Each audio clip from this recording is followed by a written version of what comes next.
Hello, I'm Dylan. And I'm Keon. And this is Rut Out Chord Story, that podcast where we're moving in the dark, because this week we watched They Keep Killing Suzie, Written by Paul Tomlin and Dan McCulloch. directed by James Strong. And aired on December 3rd, 2006. Every time I hear James Strong's name, I think of Mark Strong, the British actor. And that's all I wanted to say on that. That was all I had to say. Maybe they're the same person. Have you ever seen both of them in the same place at once? I guess not, but to be fair, I've never seen James Strong anywhere, so does he even exist? I don't know. Maybe he's just a pseudonym for like 20 other people. Huh. That'd be kind of weird if all of your pseudonyms had the same last name. Like, I feel like that would make it, easier to track you down. You'd be like, oh, they all have the same name. That's kind of suspicious. Well, it could just be one name for 20 different people. Like, what if 20 people are the director known as James Strong? Like, it's an amalgamation. Yeah, exactly.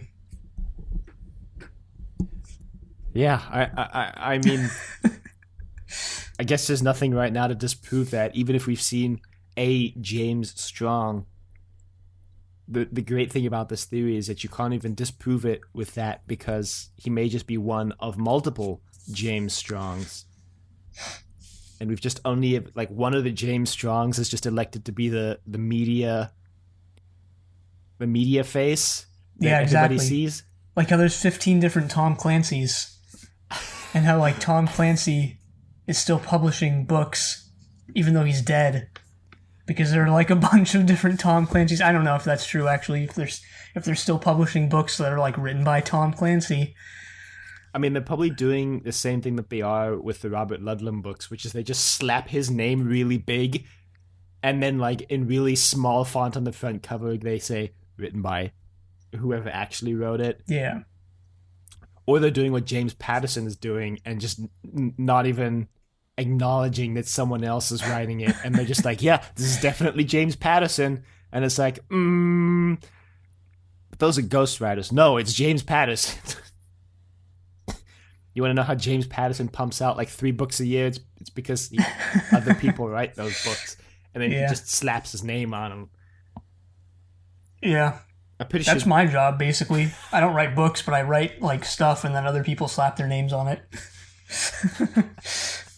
Wow. Yep. If you ever want to be credited for like anything you do, don't become a writer.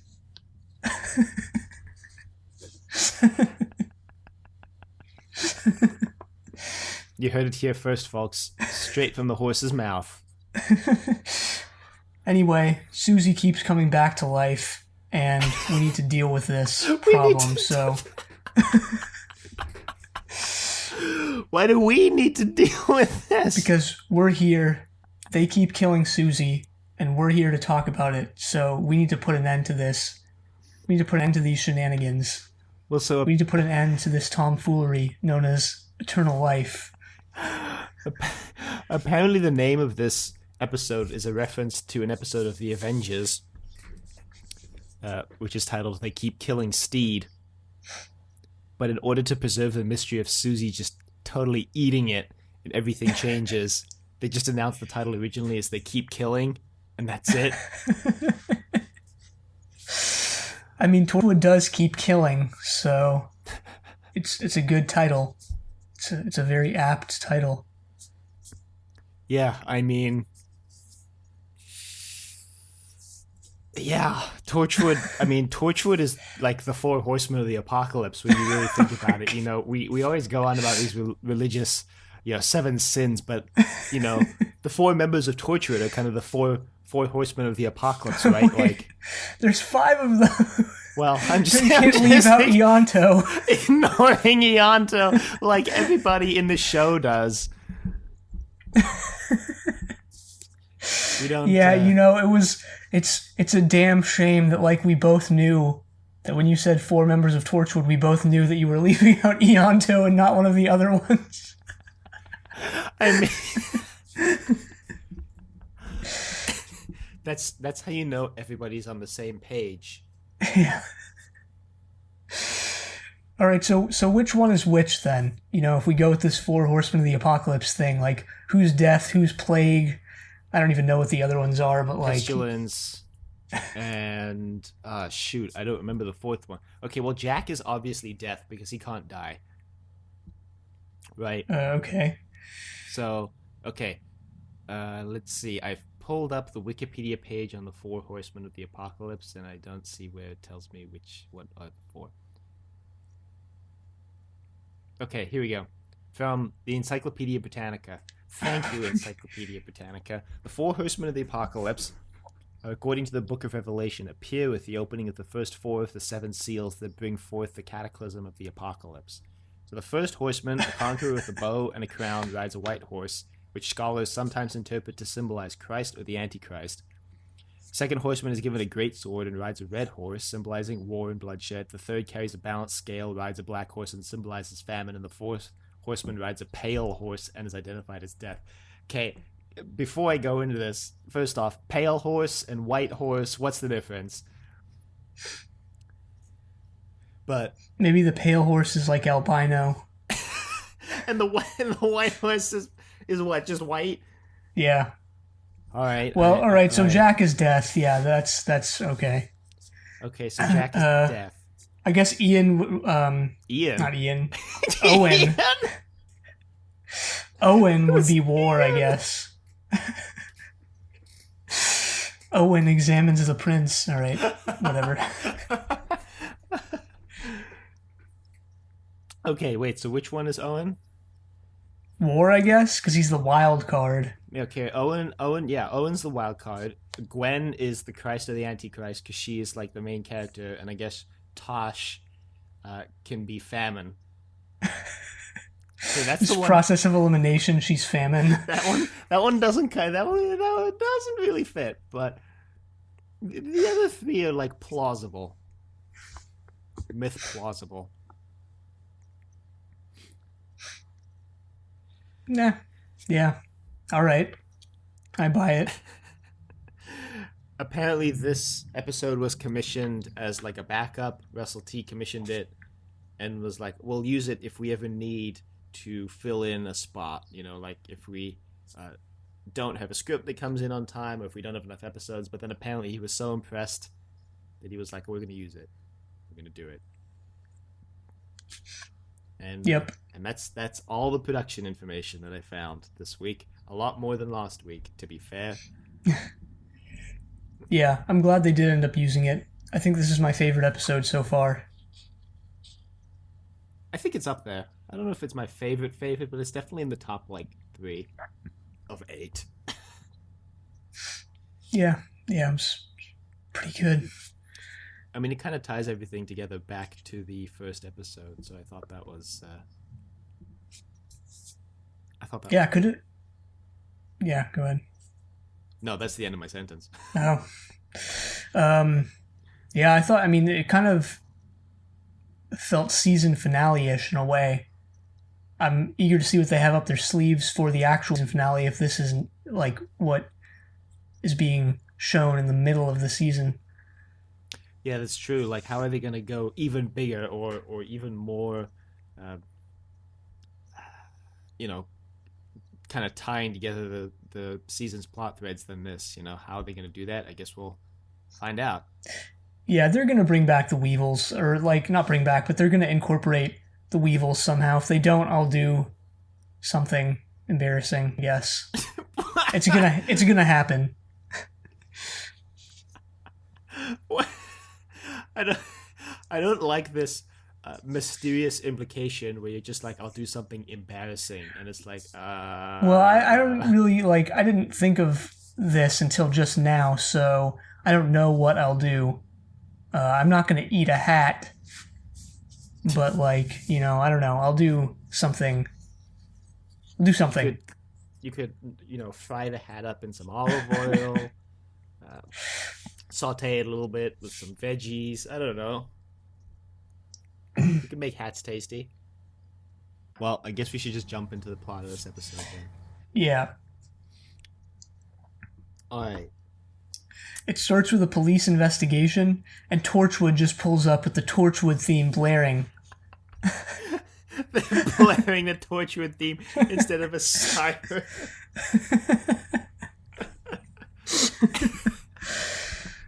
Yeah.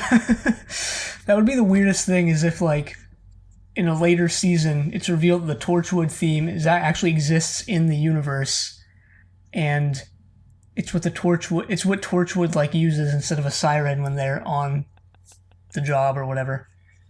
Kind of like how they made like Darth Vader's theme, the Imperial March, like diegetic to the universe by making it the recruitment theme for the Empire in Solo. That was weird. Does that mean John Williams exists in the Star Wars universe? Well, he probably does anyway, because it's all taking place a long time ago in a galaxy far away. So he probably just hasn't been born yet. And just plagiarized it from this faraway galaxy. Wow. That was using it as a propaganda tool. Damn, John. You know, you were the chosen one. You were supposed to bring balance to the movie scores, not plagiarize them and leave them in copyright hell.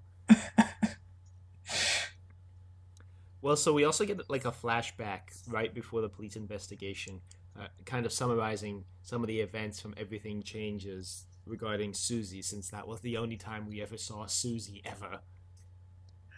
Yeah, we're reminded how she blew her own head off in response to getting caught for killing. I mean, not just killing, but also like stealing Torchwood technology and planning to run away with the Resurrection Gauntlet.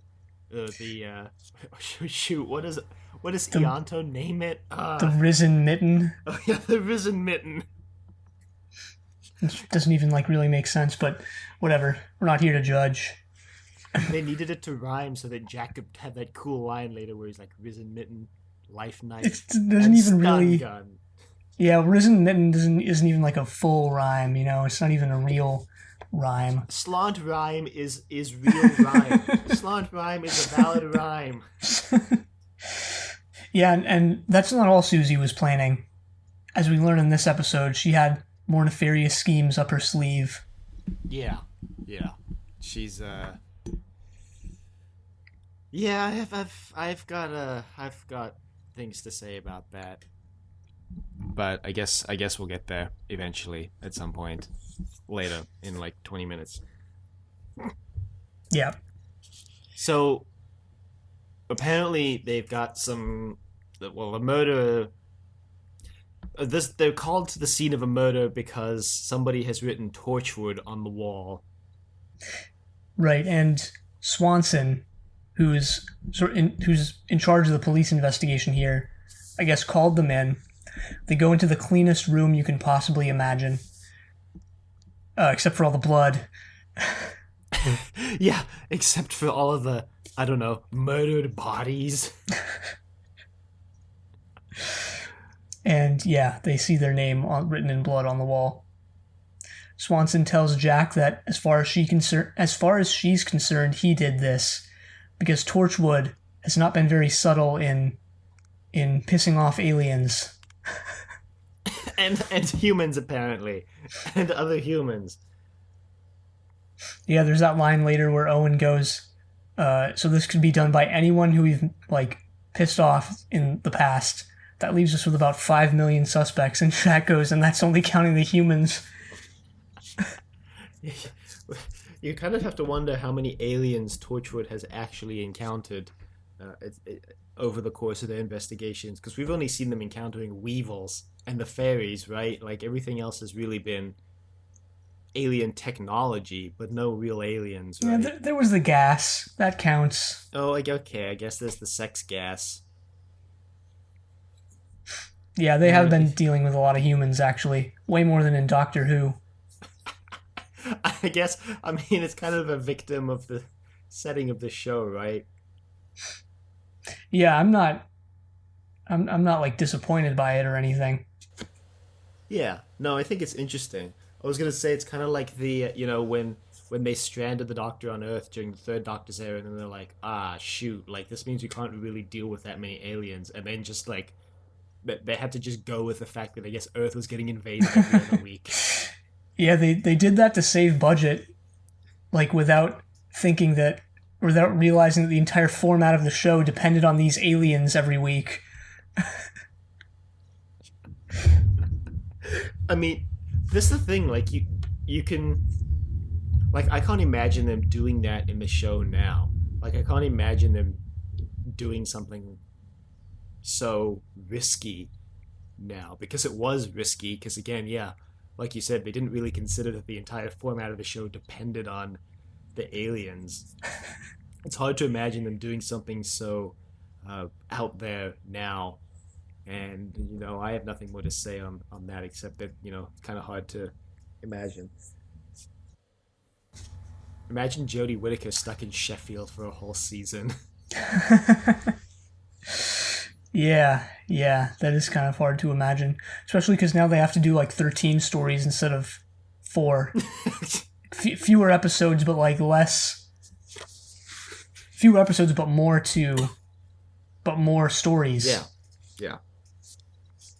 It reminds me how like Star Trek Enterprise in the first episode they like launched the new spaceship 20 minutes into the episode. The first 20 minutes take place on Earth, and the creators of the show were like, yeah, we actually wanted to set the whole first season just on Earth with them just building the spaceship, and like that was it. But the studio thought that was too risky, and like, given how poorly that worked out on Doctor Who, I'm gonna have to say that was a good decision by the studio for once.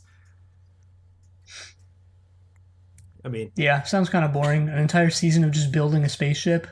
Yeah, it'd be Star Trek I guess you without could the make Star that Trek. I mean, you could do some interesting episodes, but it get real boring like 4 weeks in. I mean, it'd be like The Prisoner, right? Like you could come up with, I don't know, it's 17 episodes. You can come up with a solid like 9 solid scripts, and then the other 6 or 8 you're like, what do we do? Which is why it drops off a cliff like right after Dance of the Dead. Dance of the Dead. No, I'm just kidding. Wasn't even that great. I'm gonna be honest. Yeah, it was pretty good. It was all right. It's pretty good. Check out Inevitable, a classic sci-fi podcast. We're talking about Dance of the Dead in 3 days when this goes out. Anyway, they find traces of retcon in the murder victim's blood. Yeah, so this was I was a little curious about this because the toxicology report, first off, this is the fastest toxicology report in the history of the universe because it comes back while they're still at the crime scene. But they label the compound like B67 or something.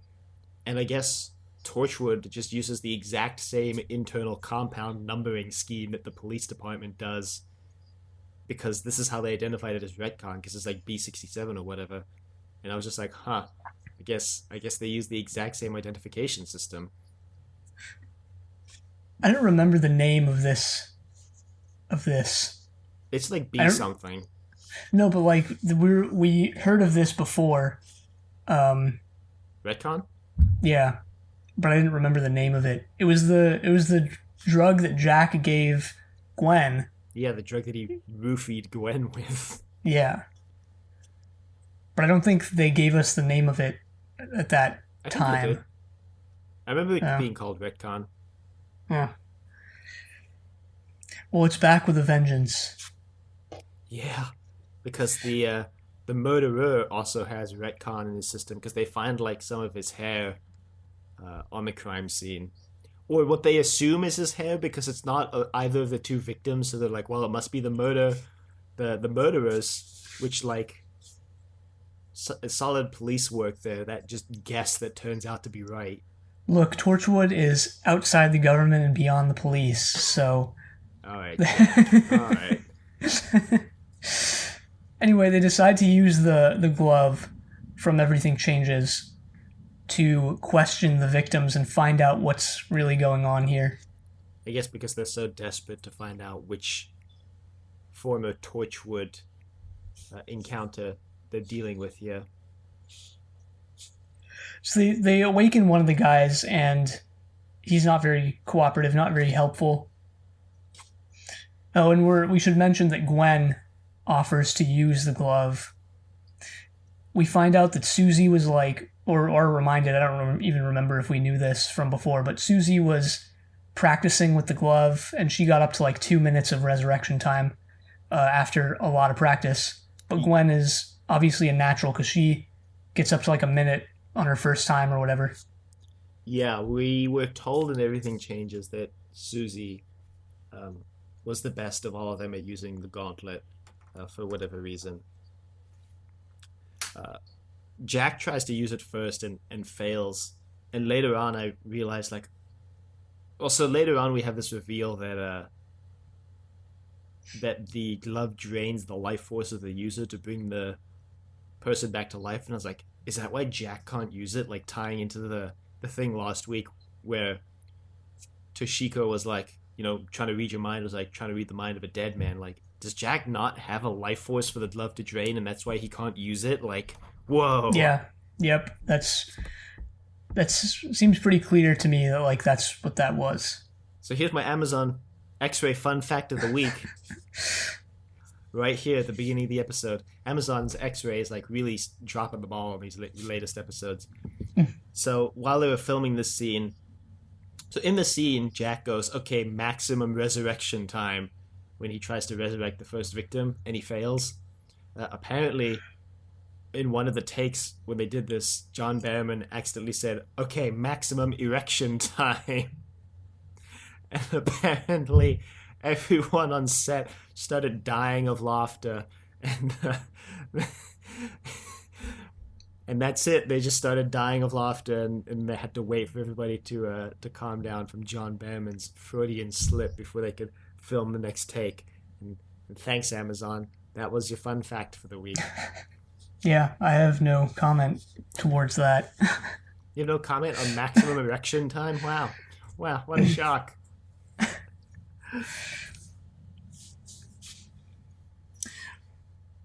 Well, Gwen tries the glove. It works for her. She's, like we mentioned before, a natural at it. The first guy doesn't really cough up any information, but the second guy does. Yeah, he says it was someone named Max. And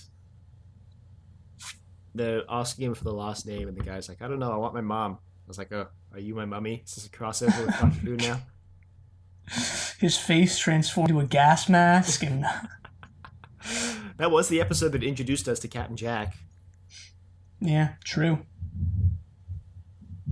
But then he dies, but not before revealing that the guy always talked with Suzie. Right. That whenever they saw Max, he was talking with Suzie, and they were like, there's no way it's the same Suzie. There's probably like a couple thousand Suzies in the UK alone. And I'm like, that's true, but they're just so insistent. But there's only one in Torchwood, and this is a show called Torchwood. I mean, you joke, but that's basically their justification. Is that because all the murders had Torchwood written on the wall, and because the only Suzie that's associated with Torchwood was their Suzie, it has to be that Suzie. So, well, the guy also name drops something called Pilgrim. They don't know what Pilgrim is, but when they go investigate Suzie's stuff, which they do right now, because apparently Torchwood just keeps all your stuff when you die if you're part of Torchwood, they find a little card with Pilgrim info on it. Yeah. Do they keep that stuff indefinitely? Is that like entire self-storage area? Like every unit is just a different Torchwood agent's personal effects? Maybe, yeah. Jack's like, here's my personal effects from when I was an agent in 1920 to 1925 when I died. Here's my personal effects from when I was an agent from 1927 to 1942 when I died. Suzie also had a book of poems by Emily Dickinson. Right. And they're like, that's weird. So very obvious that this thing is going to come back and play a larger role.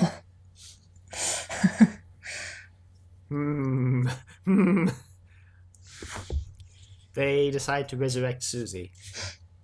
Yeah. I seem to remember in Everything Changes, they talked about how the gauntlet only really works like immediately or close to after the person died because the connection was strongest then. Which I guess is why they have to kill Suzie again. Spoilers, it doesn't work at first to resurrect Suzie, so they pull out the knife Suzie used to kill everyone. They're like, well, what if we kill her again? And I'm like, what? Alright, Torchwood, we'll see where this is going. Well, apparently the knife amplifies the power of the glove, or like they are stronger together. They're stronger when they're together. Yeah, it was something like that, but also like because Suzie used the knife to kill everyone, it's got like some of her life essence in it, and that's gonna help them bring her back. Something like that. Anyway, it does. Like, it works. And she's back. For good. Well, for like a minute, and then she's like, I want to go now, and Gwen's like, she's not leaving me, and Gwen just goes mega Hulk mode on the gauntlet, I guess, and brings Suzie back. Like, the angrier she gets, the more powerful the gauntlet is. Yeah, I guess. So when they bring Suzie back, it's actually kind of funny because she's just as irritable and like not happy to be around them as she was when she was alive. She's like, "Oh God, it's Jack. Who's doing this? Who's using the? It's Gwen Cooper, isn't it?" I mean, this whole episode, Susie's just like, "Oh man, it's always my fault, it's always my fault, and everything's my fault." And I'm like, I mean, kind of, Suzie. Like, I know you're trying to like get everyone to be like, "Oh, boo-hoo, Suzie," but I'm actually like, "Oh, wow, okay, boo-hoo, like, oh, woe is me. It's all Susie's fault." But it actually is Susie's fault. Like, literally everything that happens in this episode is literally her fault. Yeah, She I guess. tries to make Jack feel bad for blaming her for everything when I'm like, but the blame is yours. Like, the blame is actually yours. It's not Jack just being a dick. Like, the blame is actually yours. I kind of got where Gwen was coming from, though, where it's like Jack doesn't really even try and get to know anyone there. Oh, I get where Gwen's coming from. I'm talking about when Susie's trying to make Jack feel bad for blaming Suzie. But like, what at that moment, what Jack was blaming Suzie for, which was like stealing the glove and killing people, was like actually her fault. Like, you can blame Jack all you want for giving her the gauntlet, which I think he is partially culpable for that. But Jack didn't give her an alien knife to go around stabbing people, like, lest we forget that that's a thing she did. We also learn here that the glove kind of like addicts you to its power, and Gwen is already being drawn into that. Yeah. I mean, when you have the power over life and death, why not? That's bad advice. If one of our listeners comes upon a resurrection gauntlet, definitely don't listen to this podcast for advice on what to do with it. Anyway, Suzie looks like she dies again after like a minute, just like everyone else. But according to the equipment, she's actually still alive and just unconscious. Yeah. Well, I just realized I misspelled Gwen's name in my notes for this. I wrote, WTF is happening to Suzie. Oh God, Gween brought her back for good.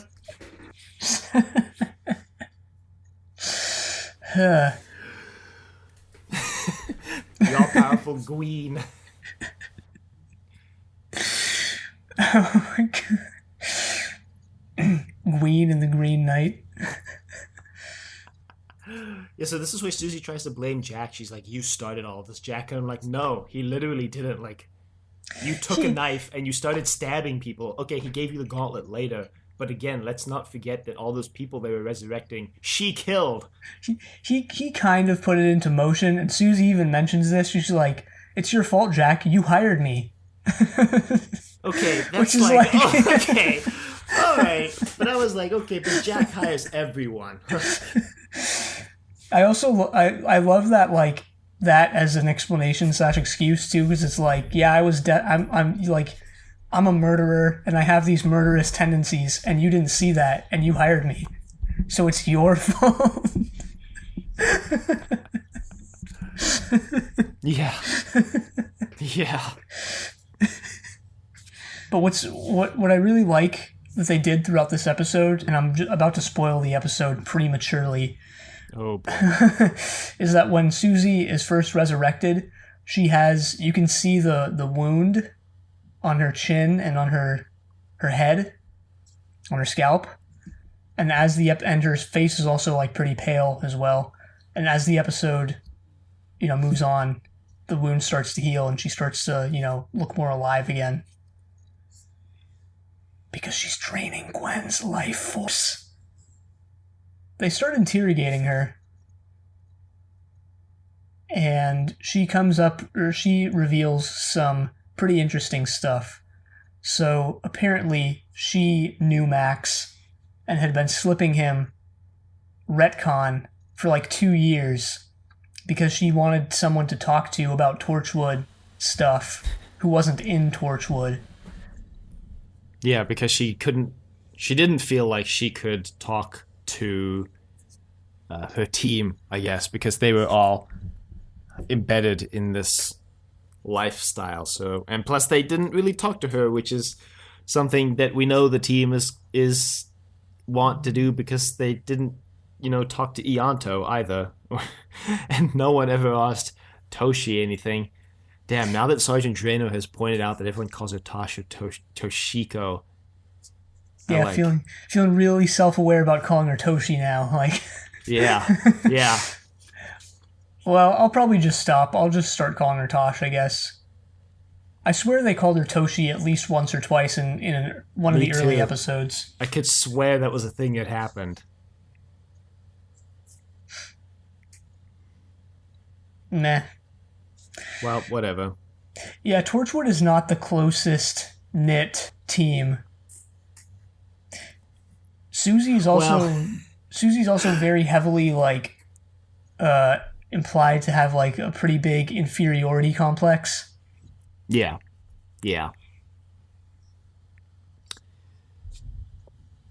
Well, she sees Gwen as her replacement, which she is, but Gwen is like better in every way. Because Gwen doesn't go around murdering people. Although this is my like WTF Owen moment of the week, although there's a lot you could choose from for this episode. Mine is when Suzie reveals that Owen slept with her too when she was part of a team. And I'm like, does Owen just sleep with all of his co-workers? Like, what? Except Tosh. Except for Toshi. You're just gonna keep going on with Toshi? Maybe I should too. It's too ingrained. Yeah.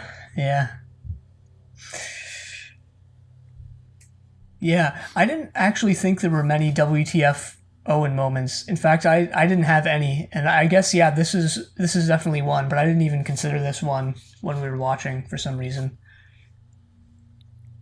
There were a couple later on where Owen seems like really glad about something really twisted, and I was like, oh, Owen.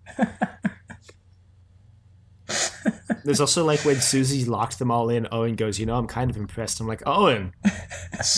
I can't believe I don't. So they capture Max, because Susie tells them what his last name is, and also that who his next victim probably is, this girl from the support group thing. So they go to the club that Susie points them to, where he likes to hang out, and they find him and. It's like a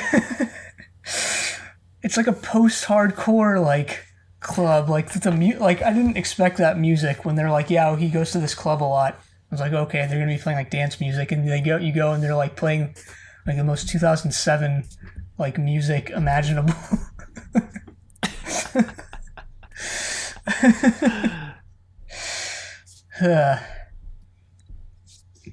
But yeah, they get Max. There's a pretty big display of Torchwood's prowess here. And you're like, gee, I wonder why they pissed off so many people in Cardiff / like the larger universe. Because Jack just pulls out a taser, creates a little poem about it, and they go on their merry way.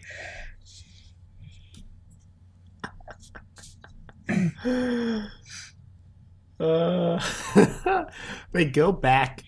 They go back to Torchwood, and Gwen finds out that Suzie had a father who's dying of cancer, and then she goes to chastise Jack. Like, did you even think to ask? Like, okay, so here's the thing about this whole scene. In the moment, I was kind of with Gwen, like, yeah, like Jack shouldn't have given the gauntlet to someone whose father was dying. Like, she would want to use it to save her dad, but then you find out later she hates her dad and was trying to kill her all along. So that revelation kind of undermines and completely absolves, not completely, but partially absolves Jack of blame, because as it turns out, it wasn't actually the fact that, like, it wasn't actually the fact that her dad was dying that she got so obsessed with the gauntlet. Like Gwen is saying Jack should have found out before giving her the gauntlet. It turns out Suzie was just obsessed with the gauntlet. Yeah, but I mean, I kind of I get this scene in the sense that like the entire thrust behind it is that like Jack is super aloof and he's this leader who doesn't really even get to know his team, and that's like a bad thing according to Gwen and according to basically everything we've seen. Yeah, but at the same time, like, I get that that's the thrust of the scene, and that's how I saw it. Like, in the moment, I just like question, like, the way that it's set up is that it feels completely undermined by the fact that it's revealed that actually turns out not to be the problem with Jack giving her the gauntlet. Like, yeah, the problem is that he doesn't find out anything about her life. But the way Gwen frames it is that the problem is because he didn't realize she would obviously want to use the gauntlet to save her dad from dying. But then when we find out she actually wants to kill her dad, that, like, completely removes Gwen's whole argument. Yeah, I don't see it that way because there's no way they could have known that. And in fact, if Jack had got to know Suzie, like, they would have also figured that out, I guess. Maybe, you know. Yeah. But then he probably would have still given her the gauntlet anyway, is my thing, because he would have found out, oh, she wants to kill her dad, so it's not a problem that I give her the gauntlet because she doesn't want to use it to save anyone she loves, right? I mean, I don't know. We can speculate of what they would have done in alternate scenarios, but, like, I don't know. I kind of, I get the scene. Like, I get it. I want to see the alternate timeline where he gives it to Ianto, and Ianto tries to use it to save his girlfriend who's locked in the Torchwood basement. Yeah, well, she's not really dead. She's just cyberized. Yeah, but like, you could still experiment, You'd still murder her and try and bring her back. Yeah, you could try to remove all the cyberization. If she dies on the operating table, you could just bring her back. Wow. So Owen then just is like, okay, so because Gwen decides to go interrogate Suzie, basically, and then Owen's like, hey, so I decided to just do this random thing for no reason that we never ever did when Suzie was resurrecting people, which is I decided to look at everything through energy vision. I'm like, why wouldn't you do this when Suzie was resurrecting people and you wanted to know what the gauntlet did? But anyway. Yeah, they do that, and they find out that, like, the energy stream for the other people they used the glove on got cut off, but for Suzie, it went on far longer than for the other ones, and it was actually still going on. So there's some sort of connection now between Suzie and Gwen with the glove in between. And they find out that it's sucking Gwen's life force out of her and giving it to Suzie. And Owen is just, I guess, the expert on this already, because he's like, yeah, she's probably got like 2 hours, even though he has absolutely no idea how this mechanism works or what speed it's working at. He's just throwing a blind guess. I mean, imagine if he's like, yeah, she's got 2 hours, and 10 minutes later, Gwen just keels over dead and Suzie is immortal. Like, Owen also seems far less impassioned about this than maybe he should be. You know, Owen has gotten hot-headed over a lot less than one of his coworkers probably being about to die. And for this, he's just like, he's so matter-of-fact, you know? He's just like, yeah, probably about 2 hours, give or take. We should probably do something about this. Well, then Tosh goes to find Gwen, and... No, sorry. Owen goes to find Gwen. Then he asks Tosh to find her on the security cams, and she's gone because Gwen has made off with Suzie to take her to go see her dad because Gwen has been taken in by Suzie's lies. And see, this is the other thing. Like, I blame Jack for never finding out anything about his team members, kind of, but I actually blame him more for not finding out that like half the people he's hired have just been lying to him the entire time he's had them hired, and are like psychopaths who could just lie on command. I mean, Ianto just lied about having like never told anyone about the girlfriend in the basement. Suzie just like lies her way out of this whole situation. Tosh just obfuscates and lies about having the thing that can read people's minds. Like, I honestly blame Jack for not really keying himself into the fact that everyone he hires seems to be like... There's like no vetting process for getting into Torchwood. Like, if you discover Torchwood, you're in. Yeah, the vetting process is can you discover how to get into Torchwood HQ? Yeah, I can't wait for that episode where we discover how Owen and Toshiko and Ianto got into Torchwood. Was it just like they stumbled into Torchwood HQ like Gwen, and Jack was just like, oh shoot, I guess you're part of the team now. Well, so we know Ianto worked at Torchwood 1, so maybe he's got a different story than the other ones. Maybe Torchwood 1 actually had a vetting process. Maybe he and Lisa were trying to get away from Torchwood secretly, and they ended up at Torchwood Cardiff, and they're like, oh shoot. Ah, damn.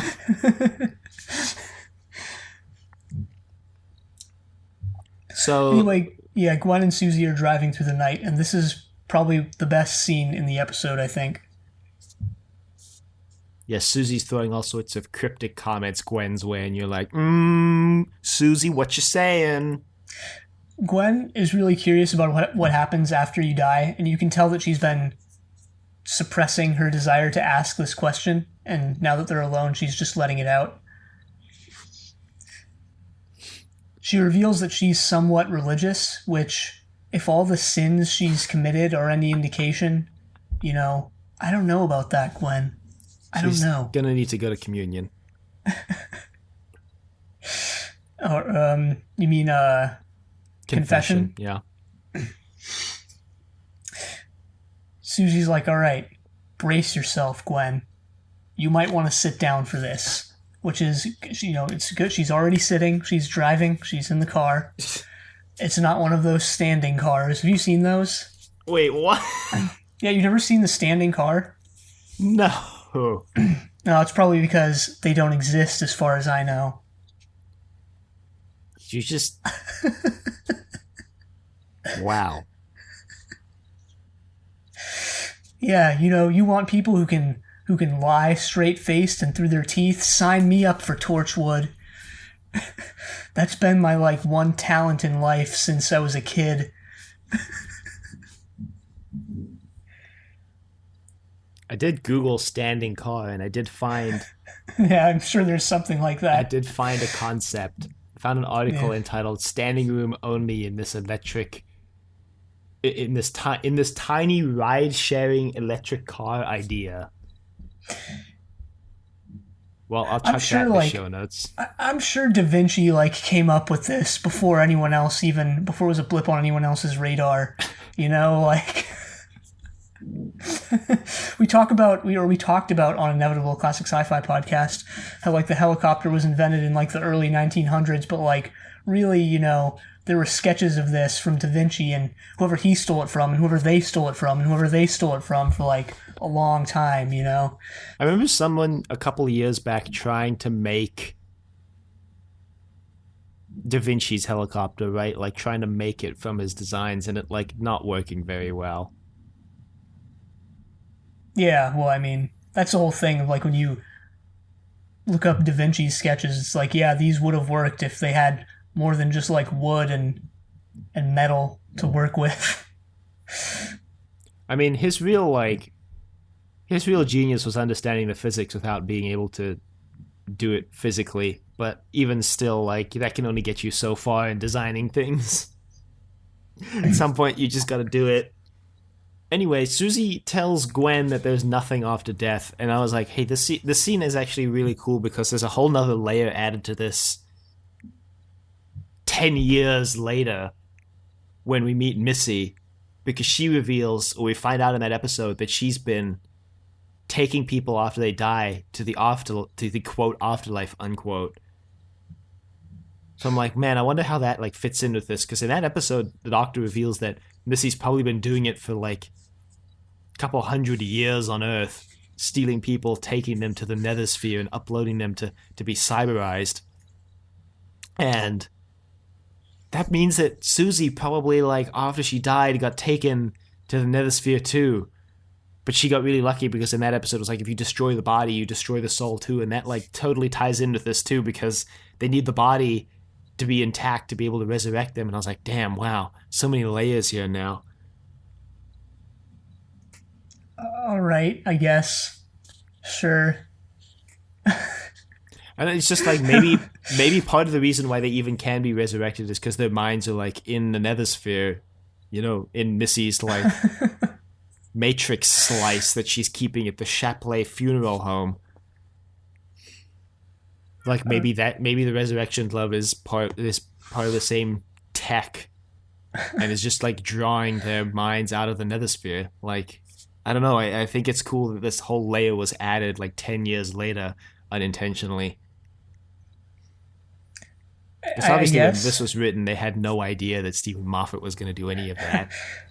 Unless they did. Unless they did because they've listened to this podcast.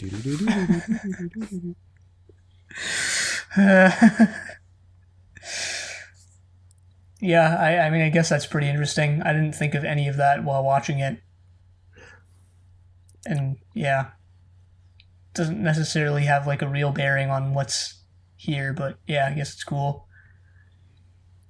Well, meanwhile, Torchwood's on lockdown because Max has just been saying because it could not stop for death like 5 million times, and apparently the magic number to lock down Torchwood is like you say it a couple hundred times and then boom, lockdown, baby.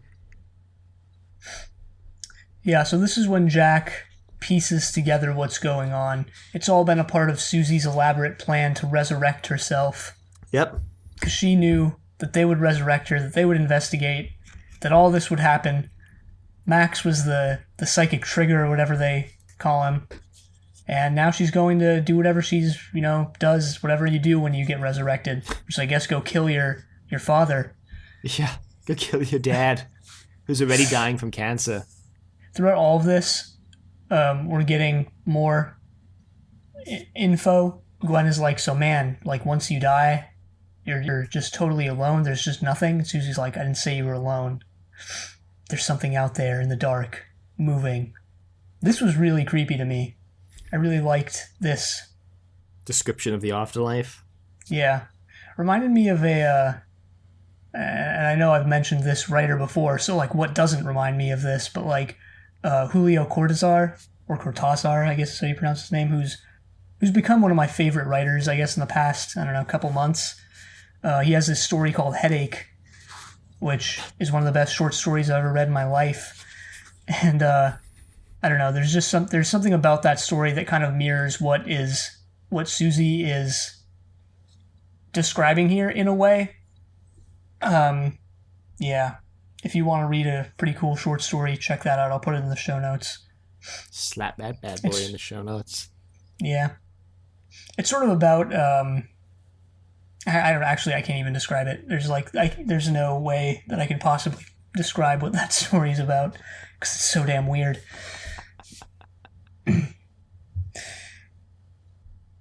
But yeah, very chilling story that this scene reminded me of, because this scene in a way in itself was a pretty chilling scene. Huh. Huh.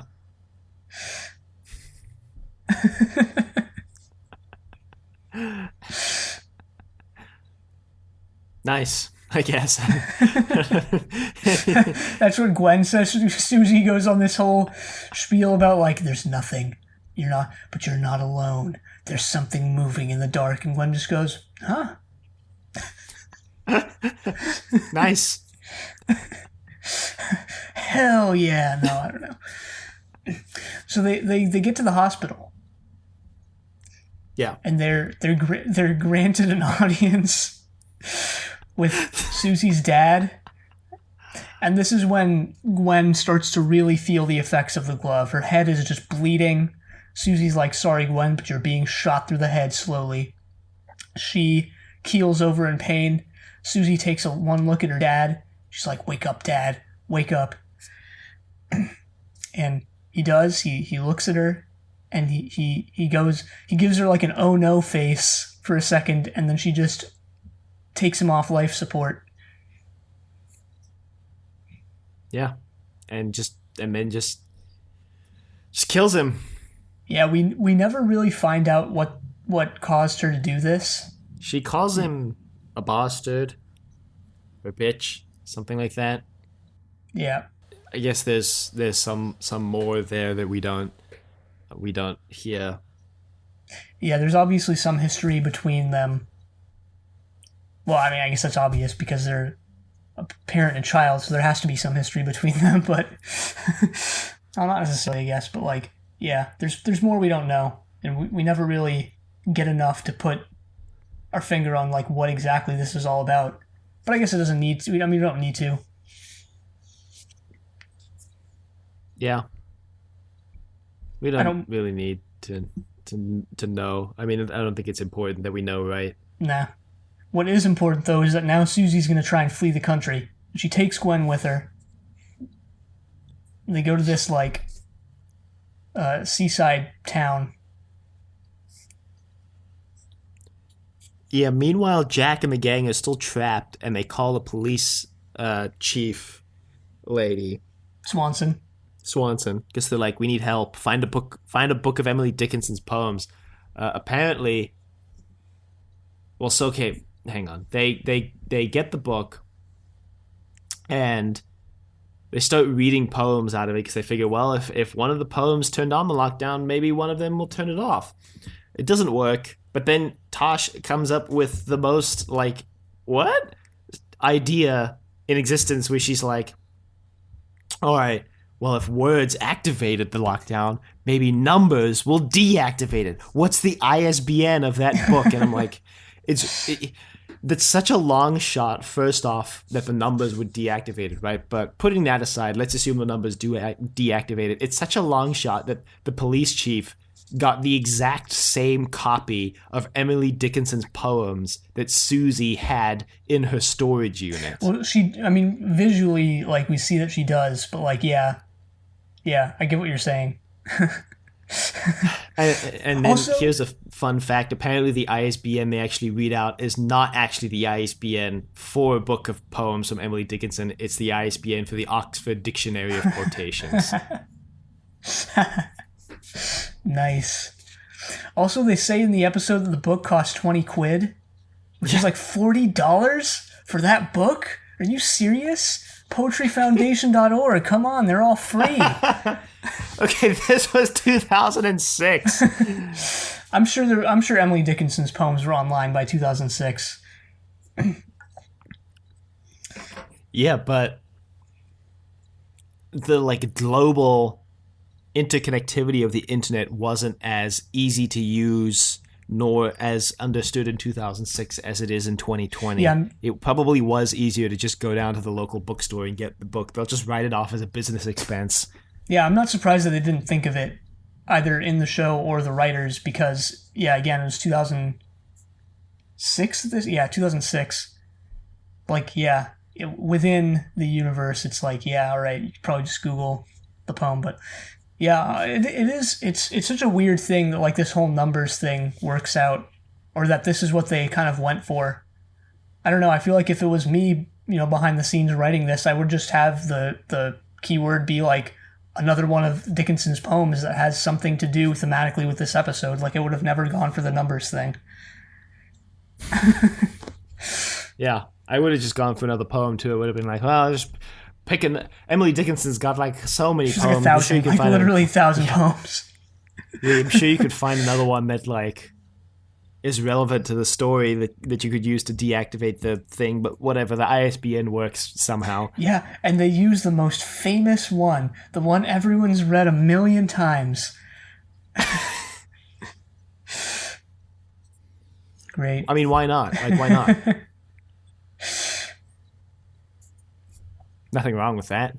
Yeah, I kind of wish they didn't go for it, Went for one of the other ones that people don't really usually read. Nah. Suzie was just a fake fan.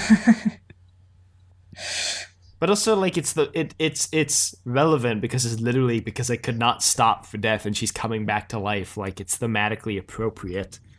Just so happens to be the most famous one. Yeah, and then he kindly stopped for me, so Jack, the horseman of death, comes after and puts a stop to her resurrection. Bam. Wow.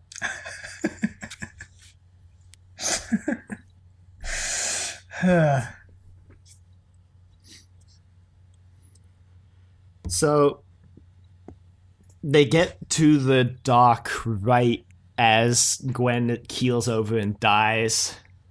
And they're like, well, that sucks. So Jack shoots Suzie, and he's like, okay, well, he asks Suzie if killing her will bring Gwen back, and Susie's like, you can't because I'm the only thing left of Gwen, a piece of her inside me. And Jack's like, yeah, sure, and just shoots her. Yeah. Just Indiana Joneses her right then and there. Yeah. But it turns out she can't die. And this is apparently a surprise even to her, because she starts cackling and she's like, whoa, I can't die. I'm immortal. Jack shoots her like a dozen more times. Not really. It was only like 4 more times or something like that. This reminds me of this parody I saw of like death scenes in movies that used that song. You know, what you say. You know. Yeah, and I know the song, but like. Describe the parody really badly, so I'm just gonna slap it in the show notes. But basically, it's like. Someone gets shot and the song starts playing, and then they get shot again and the song starts over, and then they just keep getting shot and the song just keeps starting over every time they get shot. I'll put it in the show notes because, again, I'm describing it really badly, and it's funnier if you just watch it. It actually sounds pretty funny. We get some more of Susie's like chilling description of the afterlife here. She talked about how, again, there's something moving out there in the darkness, and it's coming for you, Jack Harkness. And that's how they came up with that line, because Harkness rhymes with darkness. Wow. A poem worthy of Emily Dickinson herself.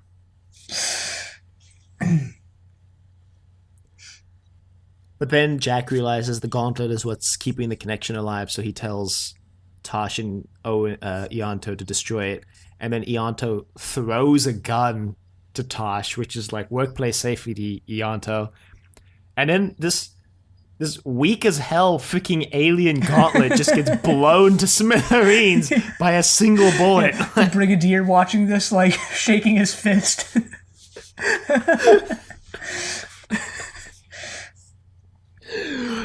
Weak alien tech. Freaking weak alien tech. Come on. Yeah, like, I bet if you shot, like, a medieval gauntlet with a modern gun, like, it wouldn't be totally destroyed.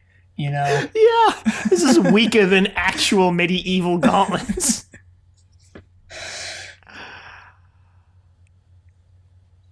Well, that's the thing. I mean, I kind of just realized this, but like, we talk about like, you know, alien tech as if it should be like the greatest thing ever, but like, we don't know that that's true. What if like one day we, in real life, like, discover incontrovertible proof of like alien civilizations and encounter alien civilizations, and they're like way behind us? Like, wouldn't that be a huge disappointment if they were like, if they had like medieval level or less like stuff and we were the more advanced ones? I mean, that'd be pretty weird. Yeah, but like, it would only be weird because it's so ingrained via like sci-fi stories that aliens are always going to be more advanced than us, or almost always. Versus, like, if you actually think about it, there's no guarantee, or there's no reason why that would be the case for sure. It could be, but, like, it could also not be.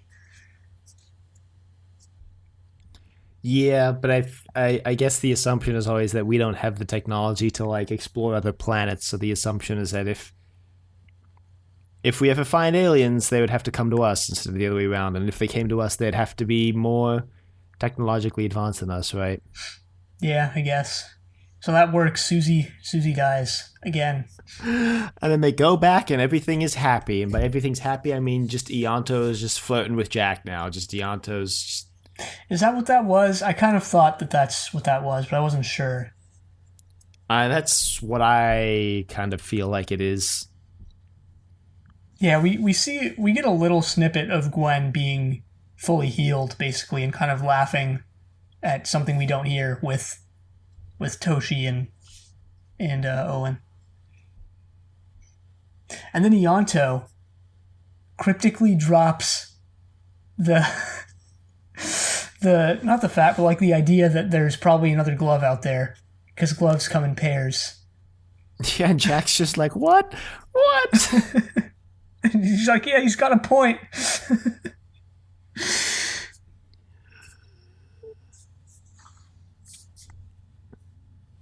and then it ends on that bombshell of an ending. Yeah.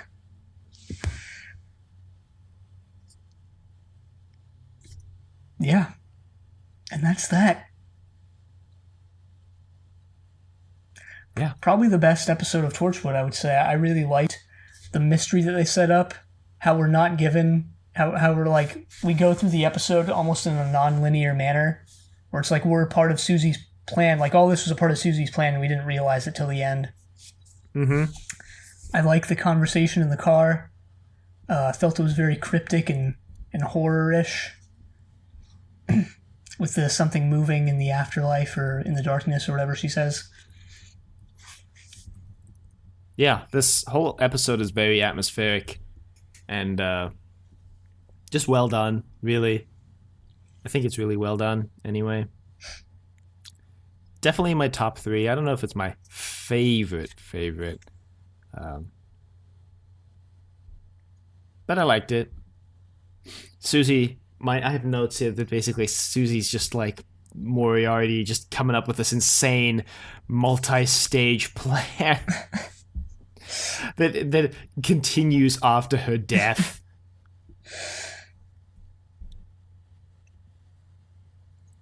But yeah, I liked it.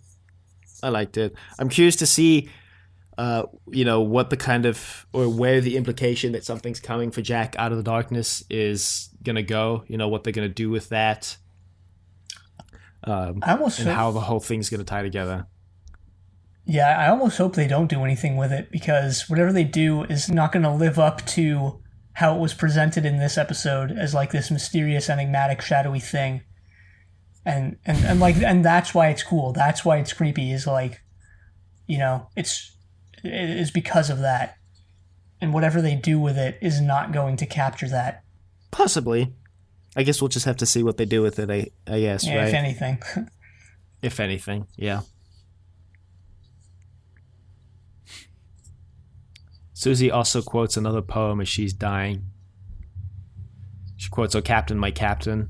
Oh, yeah. Like Walt Whitman's most famous poem, so the writer's really going for like the real hard-hitting stuff. The deep cuts here, like,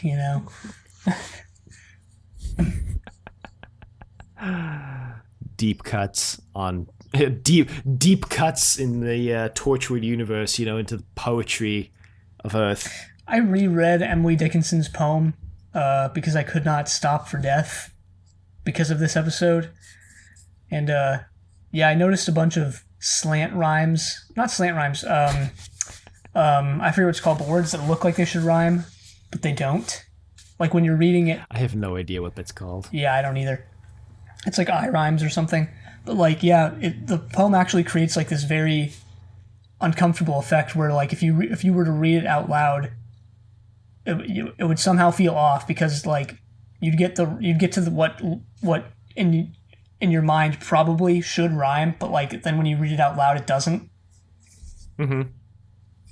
Which, yeah, I don't know. I don't have anything else to say about that, but I just thought it was interesting given like the rhymes in this episode that Ianto comes up with.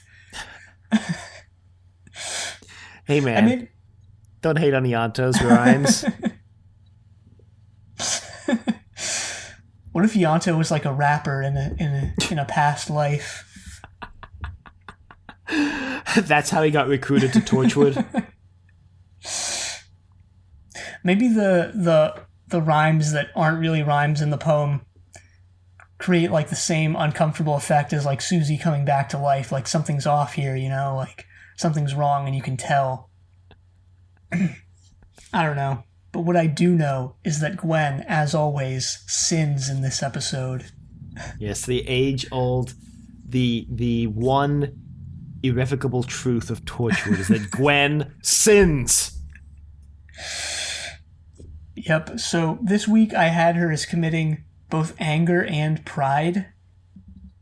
I thought she got pretty angry at Jack for, according to her, not sufficiently getting to know his team and not supporting them and not being the leader that he should be. Mm-hmm. And then I also had her as being pretty prideful of like, oh man, like, I'm not your replacement, Suzie. I'm my own person. I also have her committing greed because she gets really greedy with the gauntlet, wanting to bring people back. True. So, we got you, Gwen. Nailed. Maybe that's how you get into Torchwood, is you have to sin. She still hasn't committed sloth. Yeah, at least not properly. She's been very proactive. Even she actually commits anti-sloth in this episode when she's like, oh man, driving at night, and she looks like she's about to fall asleep, but she keeps going for Suzie's sake. Anti-sloth. You get bonus points if you commit anti-sins. I don't know, but, credit where credit's due. She's actively going against sloth and making sure that one sin, at least, is wiped out from humanity. So good on her. Good on you, Gwen. We need more people like you, except for the part where you commit a bunch of other sins. We don't need that. We need perfect human beings in this world. We only need the anti-sin parts of you.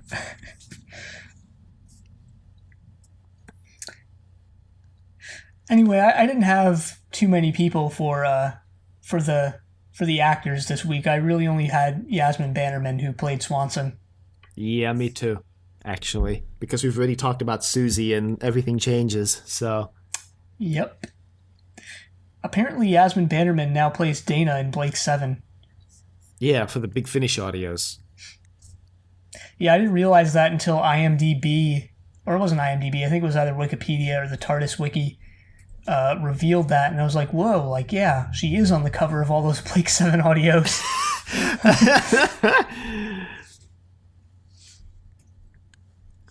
Yeah, but she's had quite a career in a lot of famous stuff like Red Dwarf. Yeah, IMDb only had her as being in 20 roles, but a lot of them are pretty big. She was Jabe in Doctor Who, the second episode of 2005 Doctor Who. Mm-hmm. One of the aliens in that little, or the conglomeration that came together to watch the end of the world. She's also in Casualty, Life on Mars, which I know we mentioned before on this show. Although not in the Torchwood era of this show. No, we mentioned it way back because John Sim was like, I think he starred in that show or something. Or yeah, that was like his star vehicle, basically. Yeah. If I remember correctly, anyway. I think that show is a remake as well. I want to say... I mean, I seem to remember that.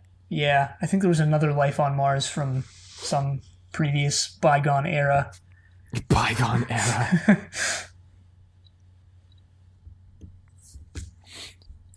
Yeah, that's the only actor I have for this week. Actor/actress. Everyone else is not really important. And like I said, Suzie, we already talked about on Everything Changes. Right. So how much should Jack be affected this week? Oh, I forgot about that one. Yeah, sorry for just jumping right into Britain's 10 actors and how many of them are in this. Well, again, we seem to change the order of these segments every week, so... Yeah, it's fine. I felt that Jack actually was heavily affected by this episode, as he should have been. Yeah. Agreed. He gets called out for his hubris, his, I guess, looking the other way when he hires people and just not doing any sort of legitimate like background checks or anything. And he actually seems upset about it for once. Yeah. At the end of the episode, too, when he kills Suzie, John Barrowman's acting, even if there's no line to indicate it, I think shows how distraught he is. Plus, he then, like, is, like, flirting, I guess, with Ianto at the end, which is, like, I don't know, maybe he's trying to get his mind off what just went down. I mean, I'm definitely, like, that scene was very curious to me, and I'm curious to see what they're going to do with it moving forward. Probably nothing. I mean, look, we didn't get any follow-up to Toshiko and how her perception of the world was altered, like, beyond repair last week. So, yeah, true. It's been 1 week. Think we can give them a little more time. Imagine if, like, Ianto talks about the potential other glove, and then you cut to the preview for next week. It's like the second glove return. The second glove shows up, wreaking havoc on Cardiff.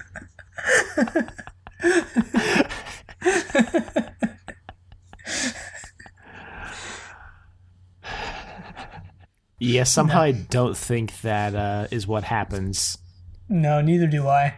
But as always, I can't tell what the next episode is going to be about at all from the preview. Or I couldn't tell, rather. Someone died. I could tell that. Yeah. I got run over by a car and died. Take that. Oh, man. Guy. I saw this video. I don't know if it was staged or I don't know if it was real. I don't know anything about it. But I saw it was from Russian news, a Russian news station, about this woman who was riding a bike and got hit by a car and got, like, sent flying like a couple feet, but fell into a manhole, like an open manhole was just nearby, and she just fell into it completely. Damn. Yeah. The luck. I know, yeah. Not the luck, the, like, unluckiness. Yeah. Of that whole sequence of events. Apparently she was fine. Apparently they recovered her. Thank God for that, but still, imagine the trauma of getting hit by a car and then falling down a manhole. Yeah, not fine. I take that back. They say they recovered her, so that she wasn't, like, lost for good, but they didn't report on her status. I was going to say, recovered her doesn't make any comment on whether she's alive or not. No, she was fine, but, like, they didn't have any comment on her. Well, actually, yeah, I guess I don't know if she was fine. They didn't have comment on her health, but they recovered her. But saying that seems to indicate to me that she was at least alive, because otherwise they would have just said, like, she died. She fell into the manhole and died, like, if they knew for sure. Probably.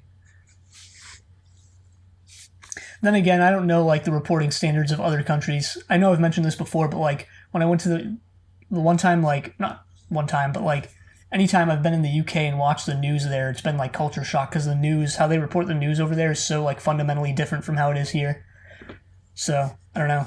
I know nothing about, like, Russian news, obviously. I don't know why we're going so deep into this when we should just end the episode and this has nothing to do with anything and we're just drawing it out needlessly. Or I am, rather. I mean, in America, like, news reporting has become so sensationalized because it's basically just like every other television now, so that's, like, that's part of it. Yeah, it's basically just entertainment. Unfortunately. Well, you know, I've got nothing else to say. Me neither. Other than that it was us. That's what Suzie didn't know. It was trust your doctor that was moving in the dark. We're coming for you, Jack. We're coming for you. Just like we've come for Gwen. You know, maybe next season our sin count should extend Jack, you know? Maybe no one should be safe. Maybe, yeah. Maybe. Something to discuss between seasons. Well, I guess on that note, let's read this email we got from Steven. The subject line is Torchwood, with wood, W-O-U-L-D. Hey guys, regarding the plagues of Egypt, mentioned in your countryside episode, there were 10 of them, not 7. Your idea of the Doctor being split into 2 beings is an interesting one. In a show that has the Watcher, the Valyard, and the Dreamlord, that honestly wouldn't be too out there for the show. I'd probably enjoy something like this rather than playing it safe. What you guys talked about is similar to an idea I've had about how it might be interesting to see the Doctor with the Doctor as a companion for an extended amount of time. I agree that you've also had other good ideas in the past. On episode 70, you guys had a couple of good ideas. One was Autons versus Cybermen. The other was turning Doctor Who into a wrestling show. In fact, this would probably make it easy for The Rock to fit into the show. Also, Falling Rock's hair gel, there's a throwback for you. Oh, man. As for the idea of doing a live commentary for Revolution of the Dogs, I think you guys should totally do it. Do it. I also agree that we need an Osmosis Jones sequel. In fact, that movie and its spin-off, Ozzy and Drix, should be a podcast, or even part of Inevitable. Yeah, that's true. That is science fiction in its most pure form, because it's literally about, like, the inner workings of the human body and biology, so... Yeah. Oh God, can you imagine doing an Osmosis Jones podcast?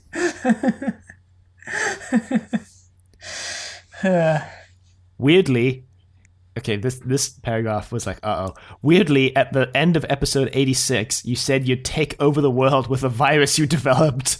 Quote, tell your friends about the show so that we can take over the world with our virus that we developed, unquote. Very strange hearing this now. In one of those older episodes, Dylan also said Fortnite and Keon said Fortnite. I haven't heard that in a long while. Sounds hilarious in hindsight given the more recent popularity of Fortnite. Anyway, keep on podcasting. If there's a week without any episode, the trustees, which I guess would be what we call Trust Your Doctor fans, will know something's wrong. Cheers, Steven. Oh no. Oh no. How were we found out so quickly? Was it quickly? Was it quickly? And were we found out? Were we?